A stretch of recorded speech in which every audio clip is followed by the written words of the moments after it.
लक्ष्मण मूर्छा और राम विलाप का नेक्स्ट कविता हम पढ़ते हैं। जागा निसीचर देखिए कैसा, मानहु कालु देह धरि वैसा। कुंभकर्ण बूझा कछु भाई, काहे तब मुख रहे सुखाई। कथा कही तब तेहि अभिमानी, जेहि प्रकार सीता हरियाणी। तात कपिन सब निश्चर मारे, महामह जोधा संहारे। दुर्मुख सुरमुख मनुज आहारी, भट अतिकाय अकंपन भारी। अपर महोदर अधिक वीरा, परे समर मह सब रणधीरा।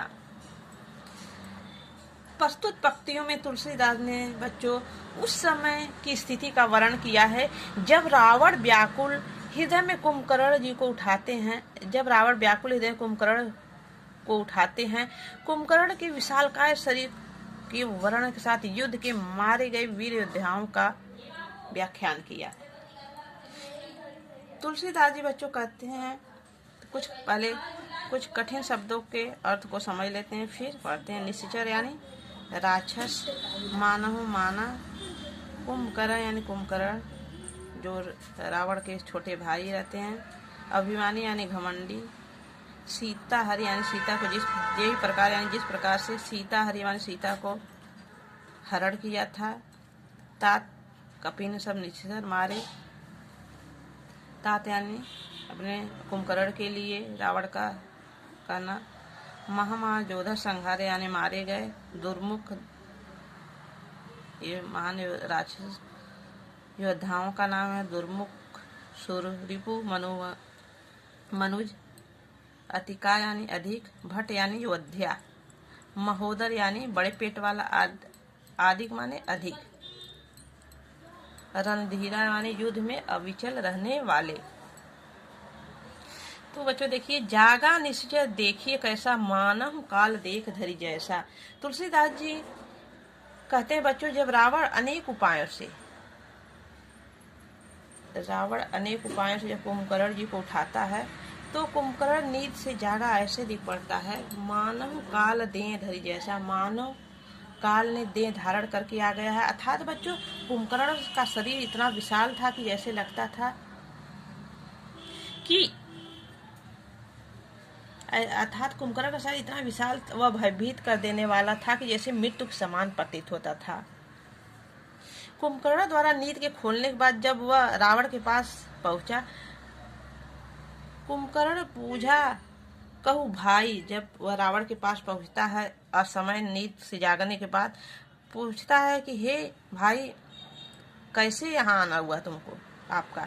काहे तब मुख रहे सुखाई, आपका जो चेहरा है, आपका मुख क्यों सूखा हुआ जैसे लग रहा है। कथा कही सब तेहि अभिमानी। अभिमानी का मतलब यानी बच्चों रावण से है कि रावण कथा कही तब तेहि अभिमानी। रावण सब कथा को उसी प्रकार सुना देता है यही प्रकार सीता हरियाणी, जिस प्रकार से सीता का हरण करके लाया था, सारी कथा को वह बता देता है। तात कपि ने सब निश्चर मारे, कहता रावण कुंभकर्ण से कहता कि हे मेरे भाई, कपि ने सब निश्चर मारे। निश्चर यानी बच्चों राक्षसों को। कपि ने यानी वानर सेना ने, हनुमान सेना की जो सब सैनिक है, कपि सेना बंदरी सेना है, वह सब निश्चर को मार डाले हैं। महा योद्धा संहारे, बड़े से बड़े जो हमारे राक्षसी योद्धा थे उनका संहार कर दिए यानी मार दिए हैं। जैसे दुर्मुख, सुररिपु, मनुज आहारी, ये जो जितने ये बच्चों राक्षस महायोद्धा थे इनको सबका संहार कर डाले यानी मार डाले। भट अतिकाय अकंपन भारी, और युद्ध स्थल में बहुत अकंपन यानी बहुत भारी भरकम हलचल मचाए हुए हैं। अपर महोदर अधिक वीरा, परे समर मही नहीं रणधीरा। रावण अपने अनेक वीरों के मृत्यु का बदला लेने की भावना को कुंभकर्ण के सामने प्रस्तुत करता है और उसे युद्ध में जाने के लिए कहता है। तो आगे नेक्स्ट देखते हैं बच्चों, सोरठा। इसके कुछ काव्य संदर्भ को देखते हैं बच्चों। काव्य संदर्भ में भाव पक्ष इसमें क्या है कि तुलसीदास ने निशाचर जो राक्षस कुंभकर्ण की तुलना मृत्यु की करके उसको महत्ता को प्रदान किया है कि उसका शरीर ऐसा विशाल था कुंभकर्ण का, जैसे लगता था कोई महान काल यानी मृत्यु का रूप मृत्यु से उसका किया है। रामायण के युद्ध में वीर गति प्राप्त कुछ महान योद्धाओं के पराक्रम का वर्णन किया गया, साथ ही रावण के भय का, उसके डर का भी व्याख्यान किया गया है। काल मानव काल देह धरि वैसा, लाक्षणिकता का प्रयोग किया गया है। शब्द कुछ और है, अर्थ कुछ और निकल रहा है बच्चों। जहाँ शब्द कुछ और रहते हैं, अर्थ कुछ और रहते हैं, उसे हम क्या कहते हैं? लाक्षणिकता कहते हैं। कला पक्ष में इसको देखते हैं बच्चों।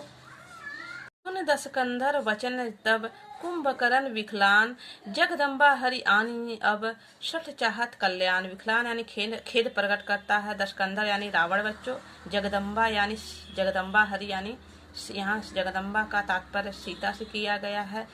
सठ यानी दुष्ट, चाहत कल्याण यानी कल्याण भला चाहता है।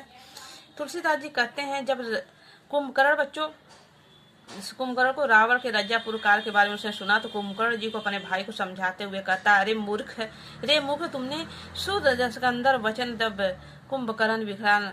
कुंभकर्ण खेद प्रकट करता है, दसकंधर यानी अपने भाई रावण के बातों को सुनकर कहता है, जगदम्बा हरि आनंद सठ चाहत कल्याण।